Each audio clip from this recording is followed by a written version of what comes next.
Yoshinori Kitase, Tetsuya Nomura, Kazuchige Nojima, Nobuo Uematsu et bien sûr Hironobu Sakaguchi. Se doutait-il de l'impact que leur jeu allait avoir dans le monde vidéoludique? Peut-être pas. Succès incontestable, le RPG qui les a propulsés vers les sommets ne fera jamais l'unanimité, pourtant il n'en reste pas moins gravé dans la mémoire de millions de joueurs. Je vous souhaite la bienvenue dans ce 18e épisode de l'émission Reload, réalisé avec toujours autant de passion, dans lequel nous allons nous consacrer exclusivement à ce chef-d'œuvre qu'est Final Fantasy VII.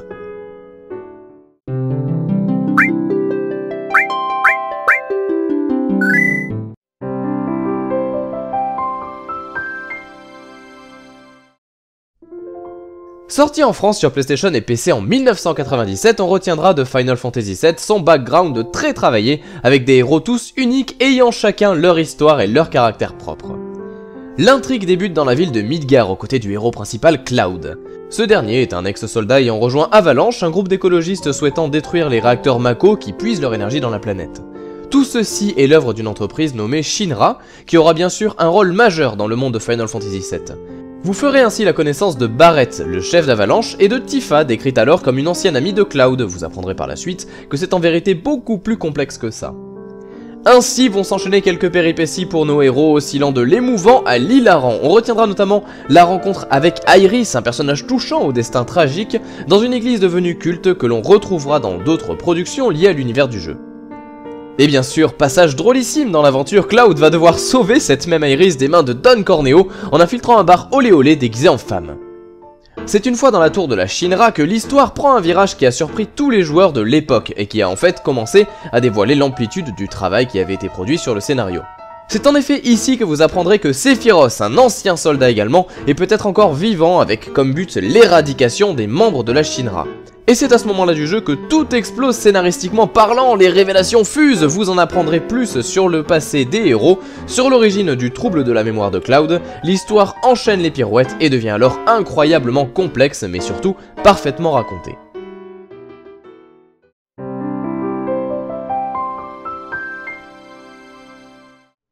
Changement de support oblige, les ambitions de Maître Sakaguchi peuvent monter d'un cran avec une réalisation graphique de toute beauté. En effet, c'est sur 3 CD que va être réparti l'ensemble du jeu lors de sa sortie sur PlayStation, comprenant bien sûr les fameuses cinématiques qui ont par la suite été la marque de fabrique de la licence. Elles peuvent vous paraître datées, mais à l'époque, on assistait à une révolution du monde vidéoludique. Attention, séquence émotion et nostalgie.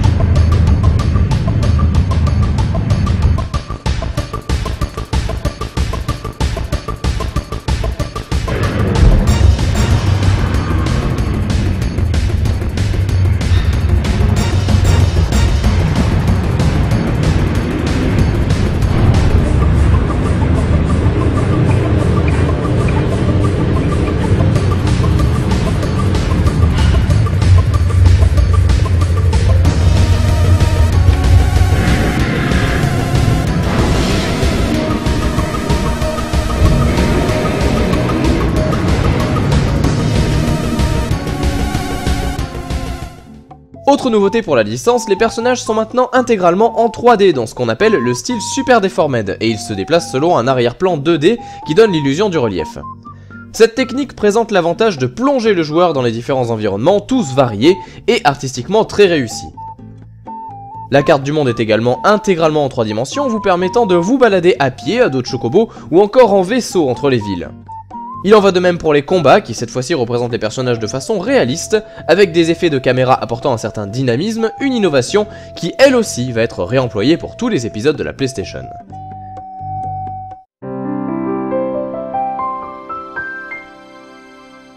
La Materia. Tel est le nom de ces orbes créés à partir d'énergie Mako, permettant de lancer des sorts et invocations. Si Final Fantasy VII a fait office de révolution quand il est sorti, c'est aussi pour son système de compétences basé sur l'utilisation intelligente de ces matérias qui n'avaient alors rien de conventionnel.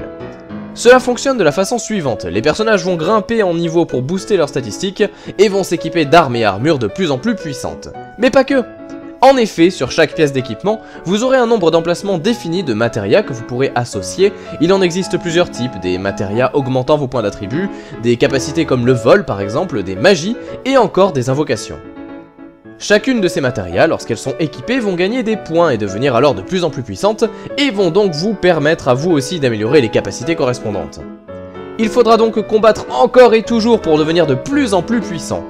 Outre l'aspect évolutif des personnages, il existe également deux autres types de matéria ayant uniquement un rôle dans le scénario, la matéria blanche et la matéria noire. La seconde sert à invoquer un immense météore qui va être utilisé par Sephiroth pour menacer la planète. La première, elle, sert à communiquer avec cette même planète afin d'invoquer le sacre et sauver le monde.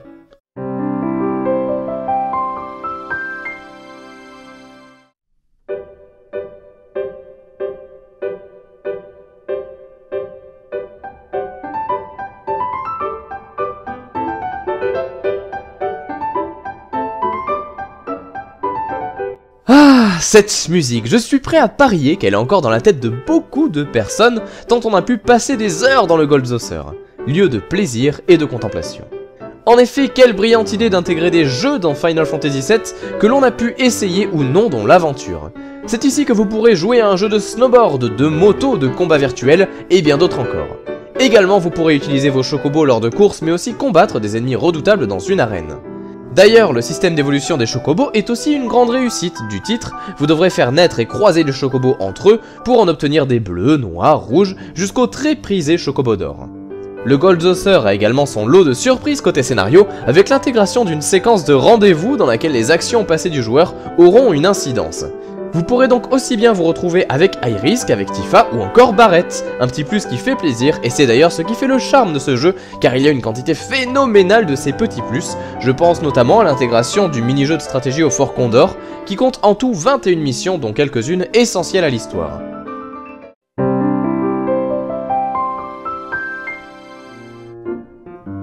Nous en avons déjà parlé précédemment, ce qui fait la magie de Final Fantasy VII, c'est son background hyper travaillé, et l'immersion du joueur est totale tant il y a de choses à voir dans l'univers du jeu.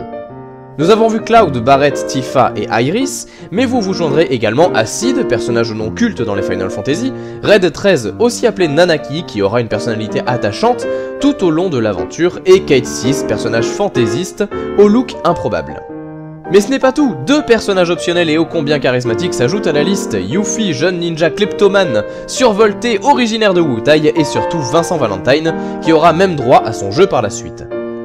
Ce dernier est retrouvé endormi dans un cercueil, victime d'une tragédie amoureuse, et se retrouve lié à votre aventure, car c'est un ancien turc, le groupe de service secret de la Shinra. Ce qui est étonnant, c'est que ces personnages sont facultatifs, pourtant ils apportent énormément d'éléments liés au scénario, et ils donnent accès à des quêtes optionnelles.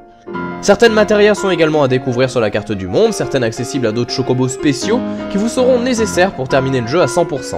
En effet, si la quête principale vous occupera une quarantaine d'heures, la durée de vie du titre sera largement prolongée par des quêtes annexes, comme par exemple récupérer les meilleurs équipements de vos héros, mais surtout tuer les armes émeraude de Ruby et la dernière arme, les deux premières figurant encore aujourd'hui parmi les boss les plus difficiles de la saga.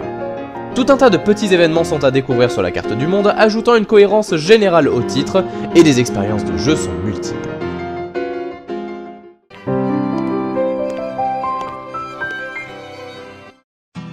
Vous vous en doutez bien, avec un tel succès, Square ne pouvait pas laisser tomber la franchise, et deux autres épisodes Final Fantasy ont suivi sur PS1. L'univers de Final Fantasy VII est riche et petit à petit le jeu culte devient une star du jeu vidéo. On retrouve donc les personnages clés dans quelques jeux comme par exemple Airgaze, qui est un jeu de combat en 3D plus que modeste, mais dans lequel on pourra se mettre dans la peau de Cloud. Ce dernier sera d'ailleurs aussi jouable dans Final Fantasy Tactics, très bon tactical RPG de la console de Sony.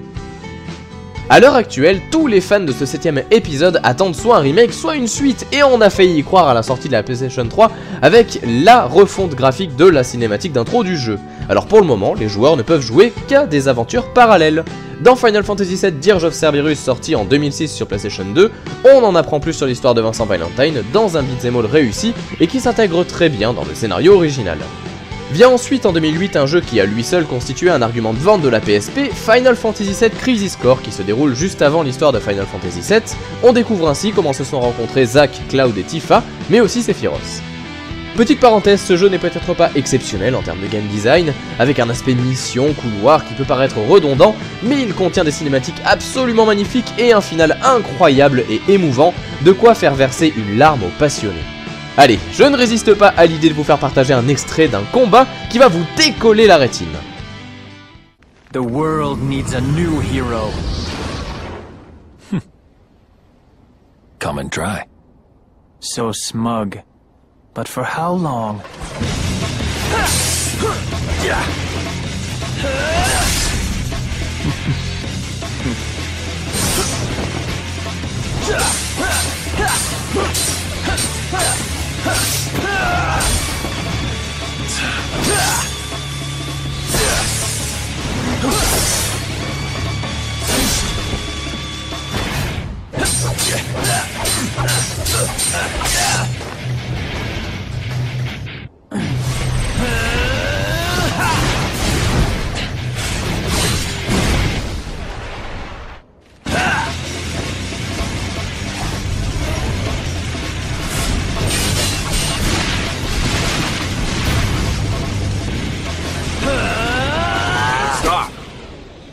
You'll destroy us all.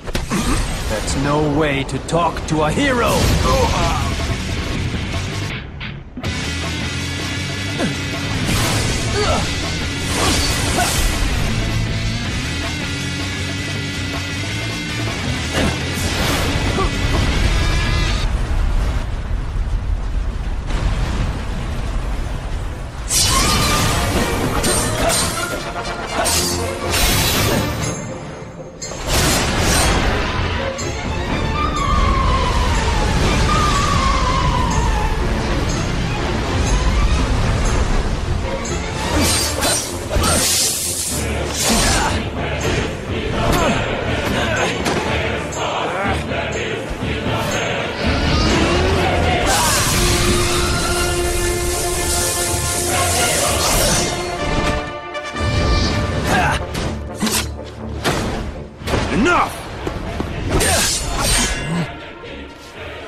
Angeal.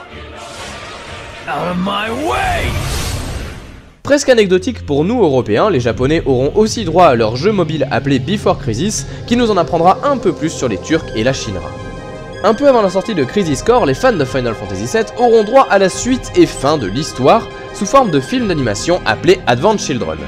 Doté de graphismes somptueux, on assiste là à un festival de fanservice et c'est tant mieux. On en apprend un peu plus sur l'histoire, mais surtout on assiste à des combats très impressionnants, accompagnés de toutes les musiques qui font vibrer tous les nostalgiques que nous sommes. D'ailleurs, parlons-en des musiques, nombreuses sont celles qui ont marqué, et les reprises sur internet sont nombreuses. Kyle Landry, pianiste américain aujourd'hui très connu, a fait bon nombre de reprises très réussies que je vous laisse apprécier.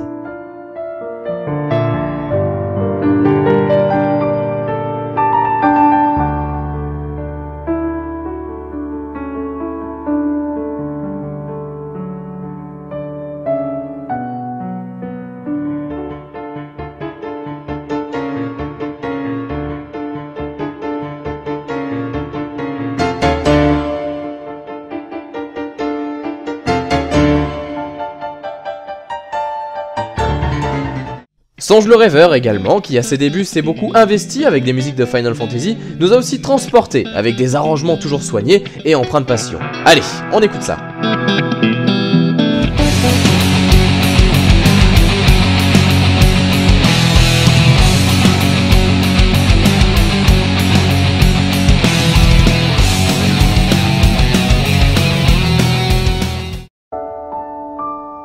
Alors, légende du jeu vidéo ou simple lubie des fans? Je ne me permettrai pas de répondre à cette question, et je vous laisse vous faire votre opinion. Il n'empêche que Final Fantasy VII restera à jamais comme étant un des meilleurs RPG de Squaresoft, et qu'il a apporté tellement d'innovations sur tous les plans qu'on ne peut que saluer ses créateurs pour tant de talent et tant de créativité. Messieurs, merci.